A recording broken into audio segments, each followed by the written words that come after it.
This is probably the most important video that I'll ever do, and it may be the most important video that you ever watch. And it's something that hardly any adults or parents know. I lifeguarded for years, and I've been teaching swim lessons on and off for over 35 years. I've taught over 100 kids to swim. I've taught adults to swim, and I have rescued well over a dozen kids from drowning. Nearly every single rescue of a drowning that I ever did had adults nearby, parents nearby, people everywhere, and no one even noticed. You could be watching someone drown, looking them in their eyes, and have no idea. In over 10% of child drownings, an adult will be watching it and have no clue what's going on.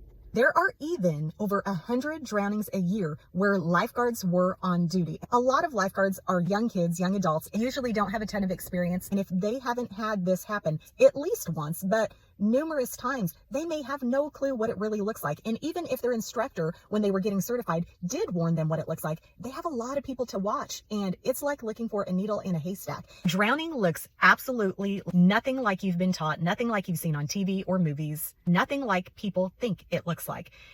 Here's what I want you to know.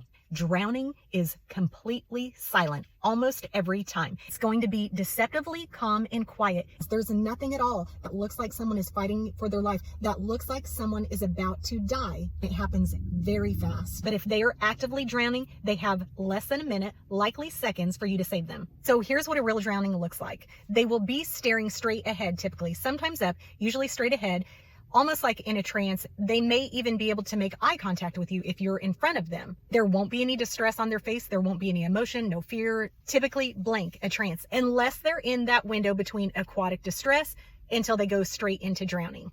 A physiological survival response takes over when someone is drowning and they cannot call out to you. There won't be yelling. They won't be able to speak or alert you at all. Their brain is turned off at this point, and it is using every cell in their body in this primal instinct. They will not splash. They won't wave to try to get someone's attention. Their arms and hands will stay underwater, and it looks like they're treading, almost like they're climbing an invisible ladder. It's just this slow, methodical, treading type movements. There is no control over it. There is no thought. Their body is just biologically drowning. And sometimes that will be able to keep their face, maybe their mouth, maybe their nose, maybe their eyes above water for seconds, and eventually it's going to be under their head. Sometimes they may be bobbing up and down. You may think they're playing. They do not look like they're in stress. They do not look like they're fighting for their life. If you're looking at them and you don't know, you think, well, if they were in trouble, they would say something, or they would look distressed, or I would see the emotion. There's none of that.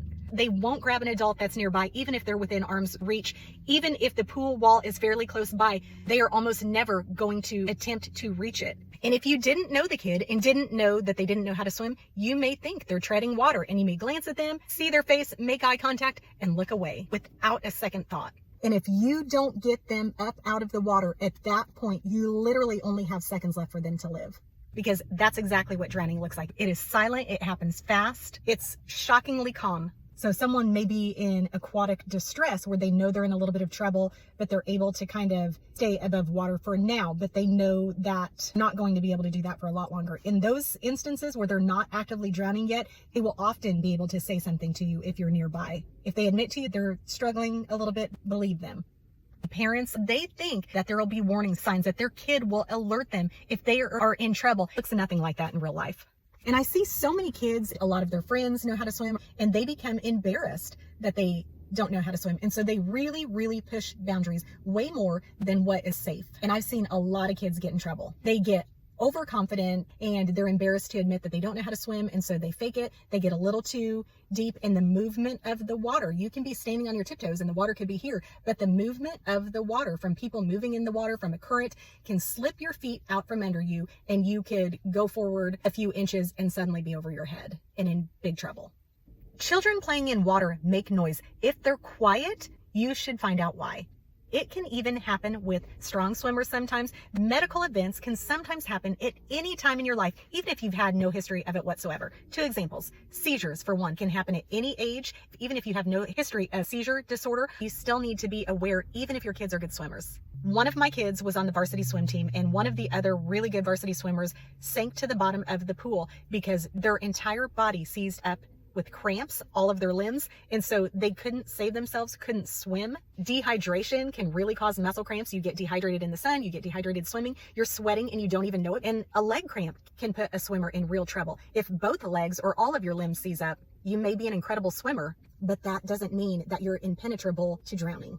Strange things happen, medical things happen. That's why they say people should never swim alone, because you never know. You're never off duty when those kids are in the water. Over 1,000 kids drown every single year, over 2 a day, and it's so unnecessary. We can cut this number by so much and save so many lives if we just raise awareness. You literally only have seconds to save someone, not minutes. People need to be aware and they need to know what to look for.